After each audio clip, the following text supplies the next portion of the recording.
Tiger fans, get set. Another edition of the Tiger Football Report starts now.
For an athlete, there's nothing scarier than a torn ACL.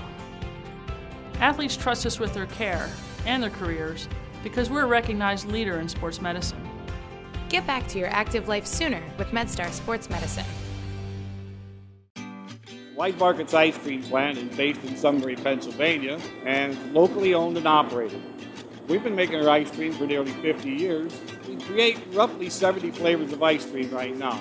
We use local ingredients, especially our cream, which is from our milk plant. The cream is what gives our ice cream a rich and creamy texture. Now, together with our customers, we've created a product called Peanut Butter Indulgence, which will be coming out this summer.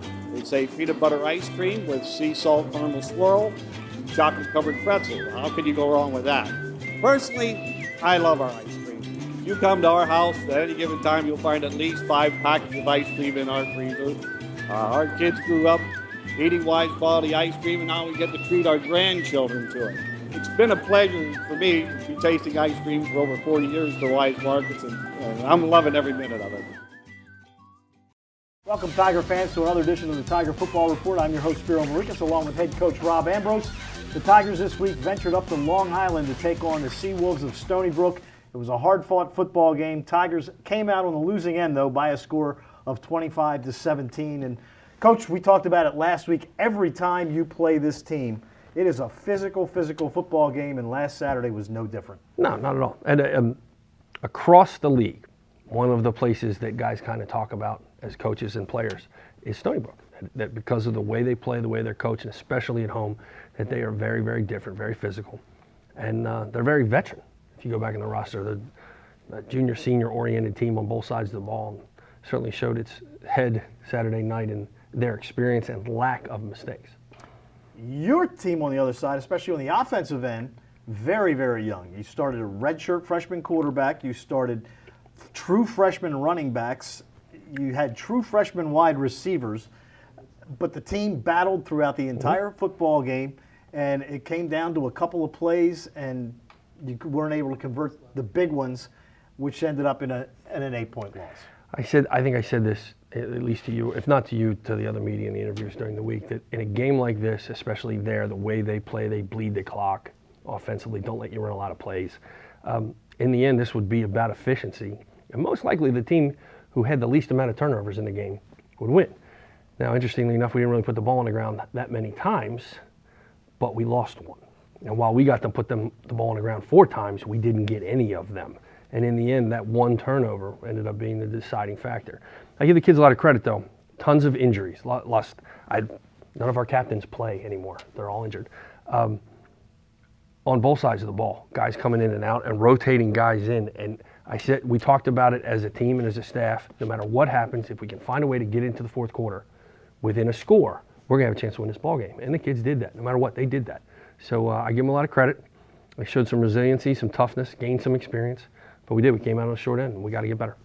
There were some plays that were just, you mentioned that they fumbled, but they recovered them. There was one pass play where Lyrics Clue just knocked the ball away, and it went right to the wide receiver, turned into a big play for Ray Bolden, who's their best wide receiver.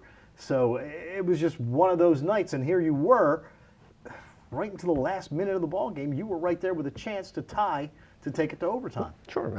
That's life in the CAA. I think we talked about this on the conference call with all the coaches, that every CAA game, every CAA matchup was within 4 points in the fourth quarter of the game. You can go through the SEC, and that's the best conference in football. None of those games are that tight. Now, there's blowouts, and guys find ways to come back the next week. There is so much parity in our league. It is really it's about the least mistakes. Who makes the least mistakes? And who plays the best when injured? And we made more mistakes than they did. And they played better. They were less injured than we were, and we didn't get it done. But it's only one game. You know, my daughter's very fond of the saying. She heard it when she was 4 years old, and she used to walk around the house saying it. Fall down 7, get up 8. Fall down 7. I don't even think she knew what it was. It sounded like a nursery rhyme to her, but it's kind of a mantra. And yeah, get knocked down, get back up. That's life. First CAA game, it's on the road. You've played 3 straight road games. That's got to be tough for the team also. Now you're going to come home against Villanova, which we'll talk about later on in the week. But you look back at this game against Stony Brook, and you mentioned it, the injuries. It seemed like every 3 or 4 plays there was somebody that had to be helped to get off the field. Now, you spend a lot of time on the field at times. Not anymore. I don't. It's against the rules. Well, I only come out when they're injured. You're right. Not as much as you used to. Mm-hmm. You spent a lot of time out on the field with your injured players this past Saturday. We did. And it's part of the game. They know this. It's like you don't sign up for gladiator school and expect to walk away unscathed. That's just part of the game. It's a physical game.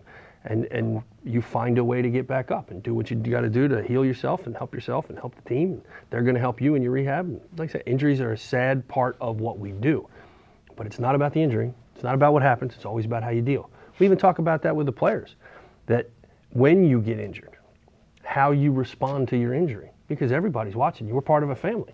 And if you got it, if you handle it, if you know that you're going to be able to survive this and grow through this, then people are bolstered by your attitude, your positive attitude about yourself. And like I said, it's not what happens, it's how you deal. And I'm really pleased especially how Zane Upshur dealt with his during the game. Mitch Bowles, how he dealt with his during the game. That it wasn't woe is me. It was like, come on guys, let's get this. We got this. Come on, next man up, next man up, next man up.